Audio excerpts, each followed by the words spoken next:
Voilà, ben, j'ai encore une petite histoire. Quand j'étais internée, à la demande, avant que ça soit à la demande du maire, c'était à la demande du beau-père de ma fille qui voulait une mise sous tutelle de mes biens, docteur Guillemot, praticien à Saint-Dizier-les-Reines, en Creuse.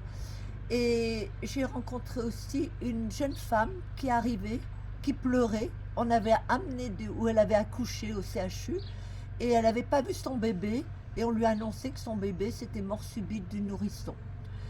Donc elle voulait simplement le voir, elle était là parce que pour lui éviter une dépression. Vous pensez qu'elle était pas déprimée, hein.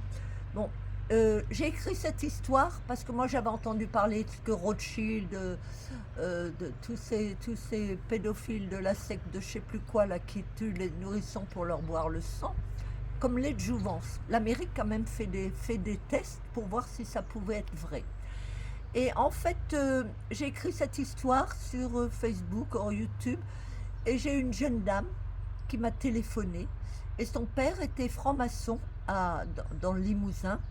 Et effectivement, elle me dit, moi je vous crois parce que à l'âge de 12 ans, j'ai dû égorger un nourrisson et tous les francs-maçons du Limousin étaient là à boire ce sang comme lait de jouvence. Alors elle me dit, moi je suis partie depuis longtemps de la maison, mais j'avais 12 ans. Comme ça, s'ils étaient attrapés, j'étais mineure. Et voilà, c'est pas ce que vous dites, on vous prendra pour une folle, mais moi je l'ai vécu. Merci madame d'avoir le courage d'en parler. Voilà. Hein. Merci pour votre témoignage, Madame Thierry, Virginie Thierry. J'espère que ça va éveiller tous les Français qui ne sont pas au courant de tous ces crimes organisés via les enfants qui sont volés, tués pour boire leur sang.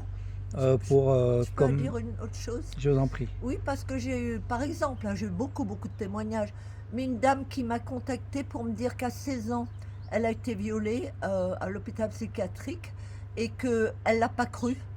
Et à 18 ans, sa fille est partie, elle lui a jamais plus parlé. Et en voyant mes écrits, elle m'a dit, j'ai honte de ne pas l'avoir cru. Maintenant, je vais essayer de me réconcilier avec elle et lui demander pardon.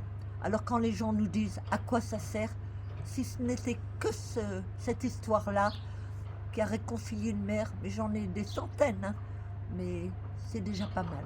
Voilà. Merci, bonne journée à vous. Merci beaucoup.